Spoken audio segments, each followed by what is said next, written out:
Mike's Daily Podcast. episode 1767.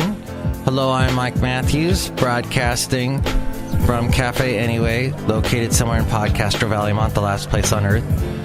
1767-1767, and we are going to now have a show, a podcast that I do daily when I'm really tired. When I wake up in the morning and I'm just like, oh, is that coffee? Mike's Daily Podcast. Is that a coffee before me? I think that was Shakespeare. Hey, don't you love it when you talk to people? Mike's Daily Podcast. On your Monday morning and people go, hey, buddy, how was your weekend? That is such forced conversation and bullcrap, isn't it? I must send a card to someone saying Merry Christmas. Oh, yes. I used to do that. I put myself through all that trouble and stress. And you know what? I think there's... Mike's Daily Podcast. Generally, do people keep Christmas cards? When people get Christmas cards, do you keep them or just throw them out? Mike's I keep them. Daily I find that they're very Podcast. nice. Yeah! I like them. I put them on my mantle. I have a mantle. I didn't have a mantle for a long time. Actually, before I had a mantle, I had one of those wall heaters back when I was renting in a little duplex in Ventura.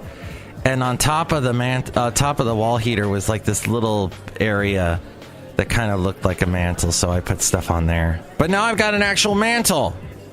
Mantle. It's time to dismantle this topic. But do you really care when someone sends you a holiday card?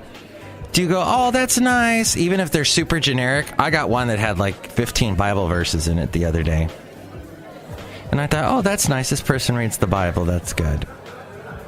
Or are they trying to teach me verses from the Bible? Listen, friend, I grew up going to a Baptist school, elementary school, kindergarten to 8th grade. I was in a Baptist school in California, in Van Nuys, the porn capital of the world. And did I know any of that was going on? No. But did I know my Bible verses? I sure did. You have to learn today the Luke, the verses, the birth of Jesus story. You have to learn that. Go.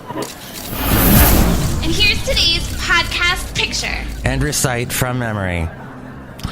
That's what we did at the Baptist school. So, the thing is, people send me Christmas cards. I like it. I enjoy it. I put it up there. Heck, I'll hold on to the Christmas card for years. Because maybe that person doesn't send you a Christmas card next year. Maybe that's the only time. Maybe that's like years from now when that person's dead. Now I'm getting into a nice little happy, cheery area.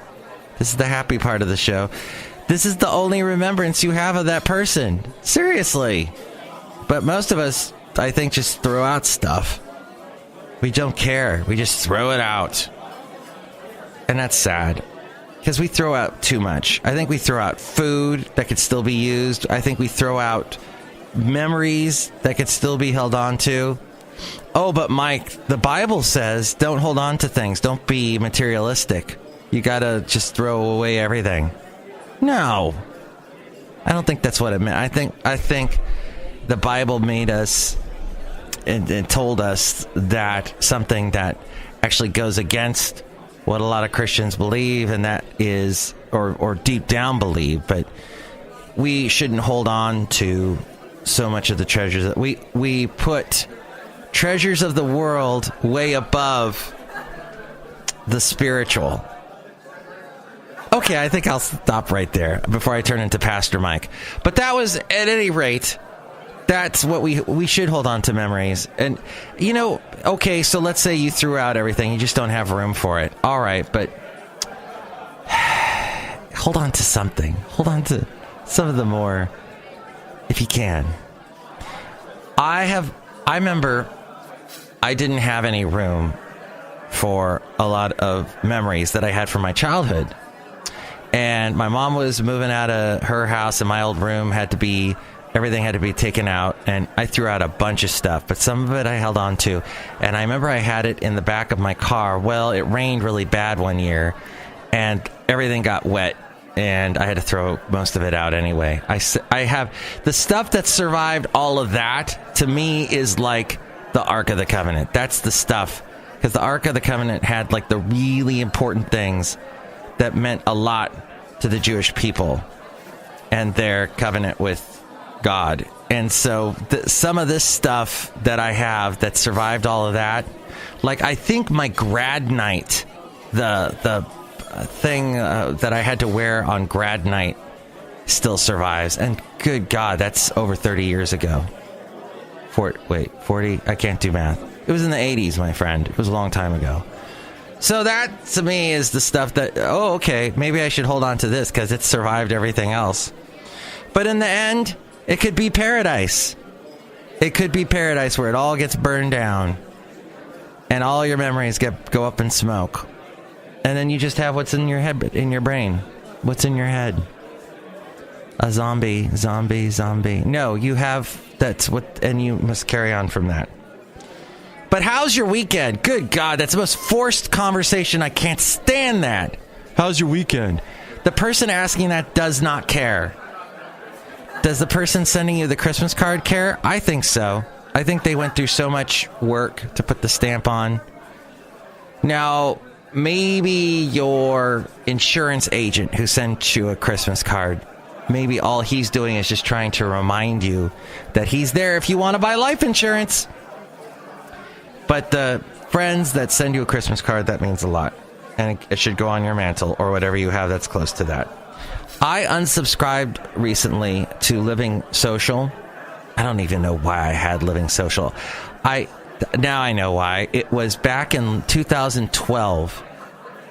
There was this point when 2011. I was still married. And my then wife was trying like crazy to lose weight. And she said, I know, we'll sign up for this Pilates class. Well, we signed up for it and spent however much money it was to get this special 5-week package or something. And do you know that we never did? I am someone like, if something's about to expire, and I think it was about to expire in 2012, and I told her, we got to use these. Well, she goes, yeah, but I'm going to do it. She didn't want to do the Pilates class with me, so I ended up doing it by myself, which Pilates is crazy. I think I'm saying the right one. It's the one where you're doing yoga, but you're pulling on these pulleys and you're doing these crazy balancing acts. It's dangerous. And the guy teaching it has muscles bigger than my car. And he's, yeah, Mike, you got to stretch better. And all this. And people, I did not like it. But I had paid for it through the stupid Living Social, or maybe it was Groupon. At any rate, I had to use it. So I went to every single class. And the last class, I remember the instructor going, Mike, you're doing a good job. You should come back for another class. And I'm like, yeah, right. You're just buttering me up because you know this is the end of the end of the session period that I took my bot stupidly off of Living Social or Groupon or whatever those things are. So I unsubscribed from Living Social, and let me tell you, they have the funniest thing. When you unsubscribe, they've got this video of a guy that says, this is the guy that sends out the emails. This is Bob. And now we're going to punish Bob because you unsubscribed. And there's a video of this guy coming up with like a little styrofoam cup full of coffee, and he walks up to Bob and throws the coffee on Bob. And Bob's sitting at the computer. He's like some millennial nerd kid that's probably never gone outside, never kissed a girl, never seen the sunshine. And he gets coffee thrown on him. Ha ha ha ha ha! I'm a little monkey with the cymbals clapping. Ha ha ha! As we go outside a cafe anyway, we're bringing Mike's Daily Podcast somewhere in Podcaster Valley. I thought it was funny. I liked it so much I unsubscribed again. I unsubscribed several times. I can't believe that New Jersey has the fastest internet speed. And I told you the cherry picker story that this guy was yelling at someone because if you want to get on a conservative talk show host's bad side, bring up the dossier, because I think I mentioned in a previous podcast, their head spins around. It does total exorcist Linda Blair. When you say that, you know what's funny is Dennis Miller, I used to think he was a god, because back in the 80s, he was on Saturday Night Live. He would do the newscast, the news update, weekend update. And he would go on his little rants where he would reference things left and right. And the audience was laughing. Even though I didn't get any of the references he was doing, I thought, oh my God, this guy is cool. He's old, but he's got a mullet. And he knows stuff. And he's referencing things. And nowadays, I'm like, Dennis Miller, who cares? He references things. Good for him. I get a little tired of people that all they do... I know I referenced... I didn't make that many references today to old things that maybe you know, maybe you don't. But there are people that just all they do is reference movies. Like somebody... he was talking about some movie... some Eddie Murphy movie I never saw. And I go... no, I've never seen that. What? You've never seen Eddie Murphy and Beverly Hills Coming to America, Coming to Beverly Hills Cop Part 8? No, I never saw that. Oh! You never saw him in Trading Cops Places at Beverly Hills? No. How's your weekend? But, on an up note, Bitcoin is dropping.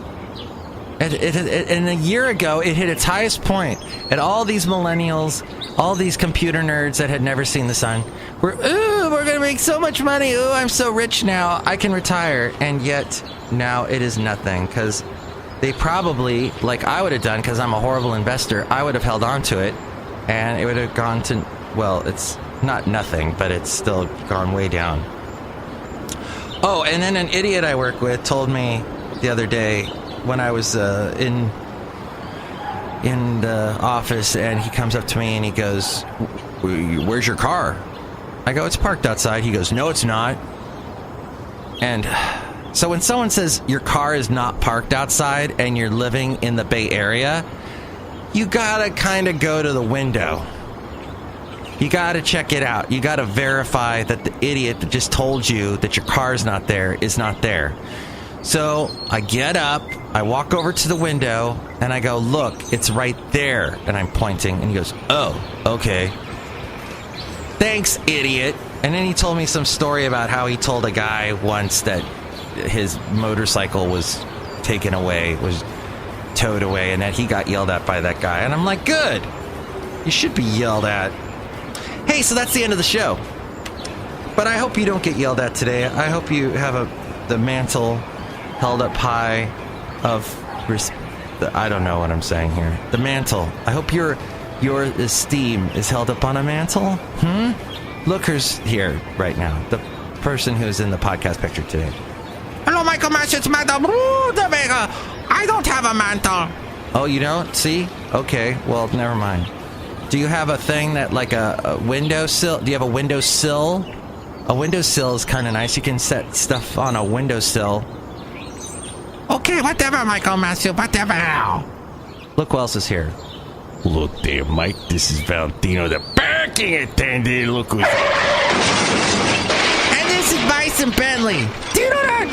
Thanks for driving into Cafe Anyway out here. Next show, it'll be the wonderful Shelley Shuhart, Floyd the Floorman, and John Deere the Engineer. Thanks for listening. Mike's Daily Podcast is written and produced and performed by Mike Matthews. His podcast is super easy to find. Download or listen to his show and read his blog at MIKEs-DAILY-PODCAST.com. Email Mike now at MIKEs-DAILY-PODCAST@gmail.com. See you tomorrow. Bye!